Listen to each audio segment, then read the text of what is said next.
One kitchen, two chefs, your choice. This is Boulder Bites. Each time, we'll take two delicious recipes and show you how you can make them yourselves with a little help from our Sky Chefs. Each of our chefs will be showing you how to make quick, easy, healthy, and above all, delicious meals no matter what you're hungry for.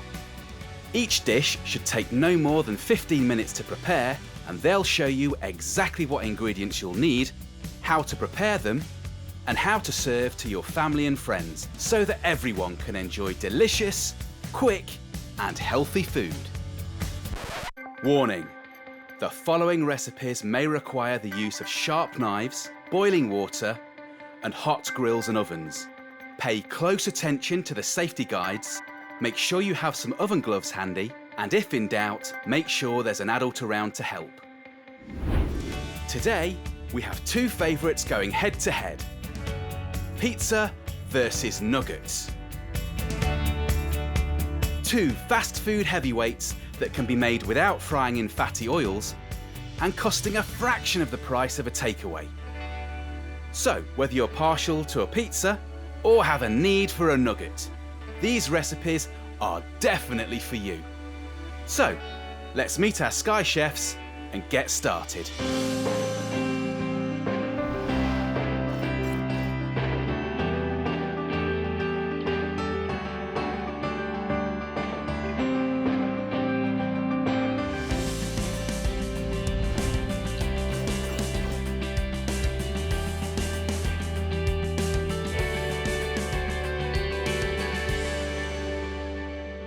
First up, it's pizza, but not as you know it.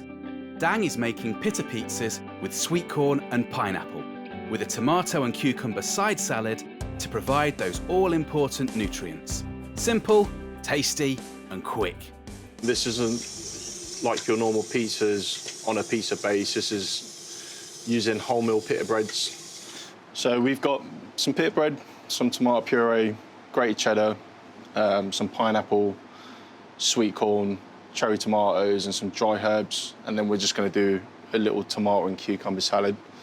First thing I'm going to do, get yourself an oven-proof tray, put these on there. You can put anything on a pizza if you didn't really want pineapple. If you want to be sort of more of a meat eater, you can always put pepperoni on there, ham, or, you know, if you want to keep it nutritional, more veggies, subtract the pineapple and sort of tomatoes, put some peppers on there, mushrooms, or even some wilted spinach. Back of the spoon is always best. Just glides more easier. You can always use a little palette knife.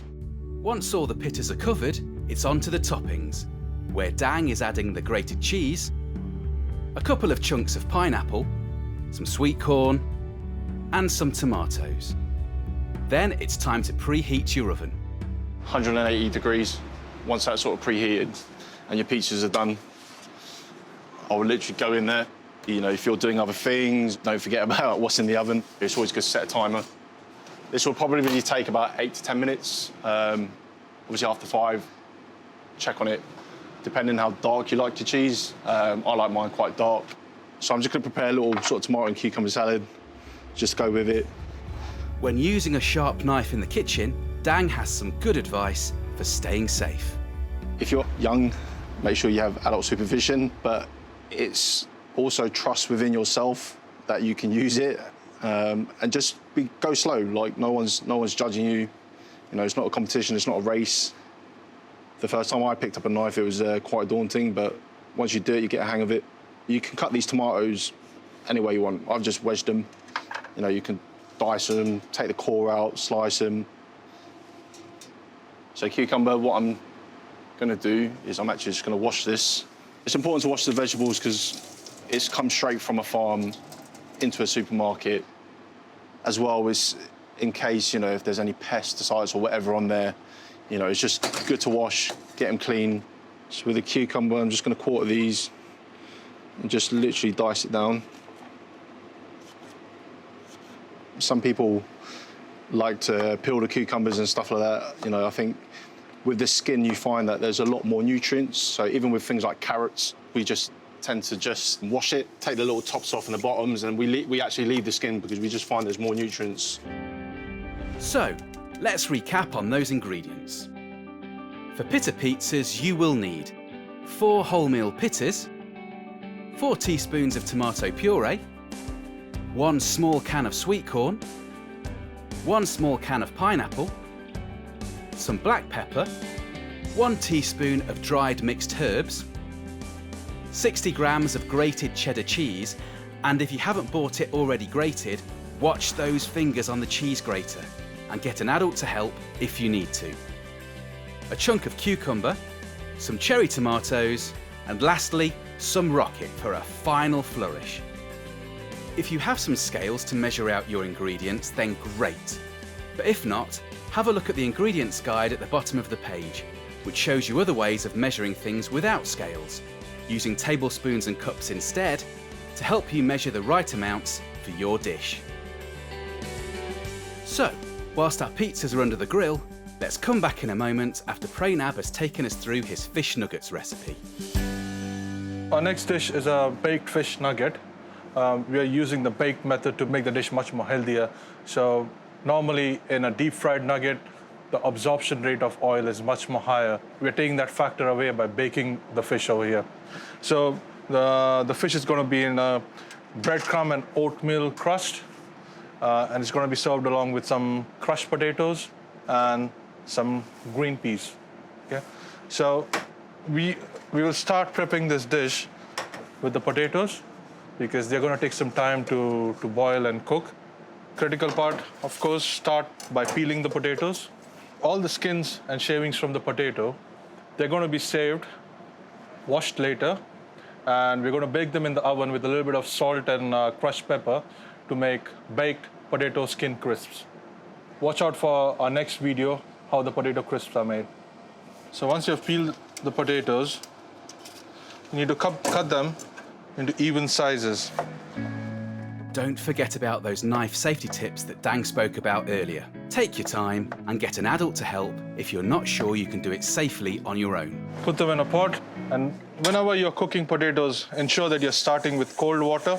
The reason being is if you start with hot water, it's just going to cook the outside and the potatoes are going to go mushy on the outside, but the insides are still not going to cook.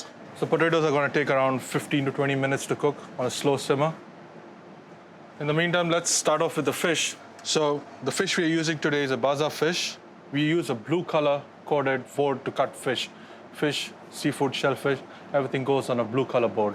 In case you do not have a blue chopping board, ensure that after you've used it for fish, make sure it's washed thoroughly, disinfected, and then you use it for anything else. So you roughly want these pieces to be between 30 to 40 grams, roughly 6 to 7 centimeters, 2 centimeters wide. Fish is a raw ingredient.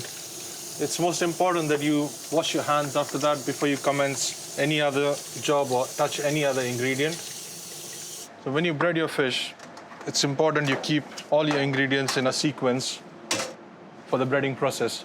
So you start with dredging it with the flour, the egg wash, and then you get it into the breadcrumbs, and then onto the tray in which you intend to bake.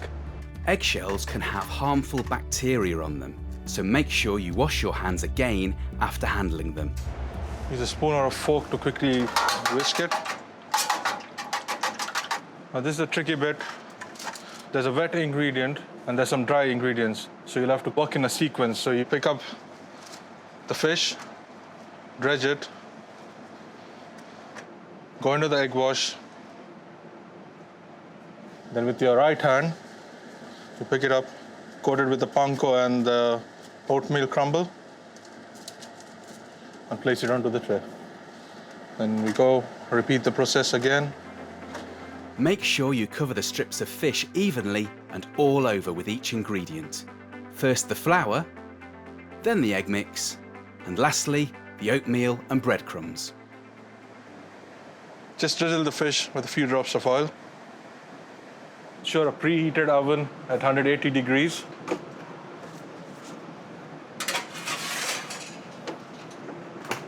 Put the timer for 7 minutes.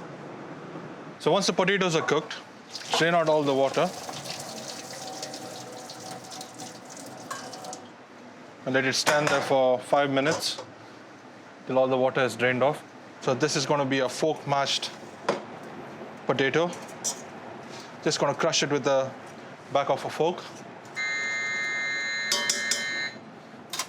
That's the fish ready there.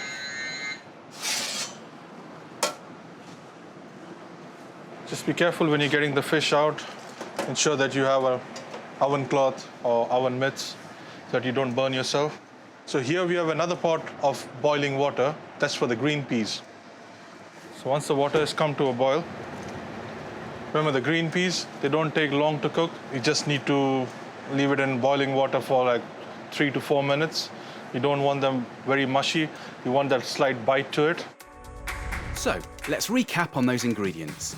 For Prainab's fish nuggets recipe, you will need 250 grams of white fish, such as a cod or bassa fillet, 25 grams of plain flour, 40 grams of breadcrumbs, 40 grams of oats, 1 egg, 10 millilitres of olive oil, 2 medium-sized potatoes, and 80 grams of garden peas. So now that the nuggets are on, let's go back to Dang and see how those pizzas turned out. Get your parent to help you, or if you're confident enough, make sure you use an oven cloth. Take these out. Cool, so I'll just use a spatula. Just get these off. I'll just plate up one dish for now. Get in your salad, tomatoes, cucumber, just a little drizzle of olive oil. Mix that through. And then just to go that extra little chefy mile, got a little bit of rocket here, just to give it a bit of colour. I'll finish that again with a little bit of olive oil. And there you go. We've got a pita pizza with a tomato and cucumber salad. Easy, tasty, and nutritious. This will provide you with 2 of your 5 fruits and vegetables you should eat per day. Plus, if you swap white pitas for wholemeal, you'll be getting more fibre and helping your digestive system. But we're not done yet. Let's go back to Prainab and see how the nuggets and the vegetables turned out. It's been around 4 minutes. Peas are started to boil. Switch off the stove. Strain the peas. Now we're good to plate. The fish has been rested for a good 5 minutes now. Got a good dollop of potato.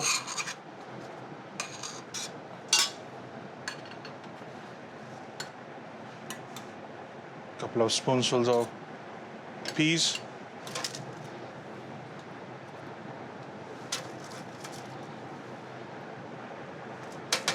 And there you have it. You have your baked fish nuggets. And before you tuck in, make sure that you've turned all the grills and ovens you've been using off. Dinner is served. 2 deliciously healthy meals you can make yourself for you and your friends to enjoy. For more hints and tips on how to substitute ingredients, go to this address. But for now, get healthy, get creative, and get cooking.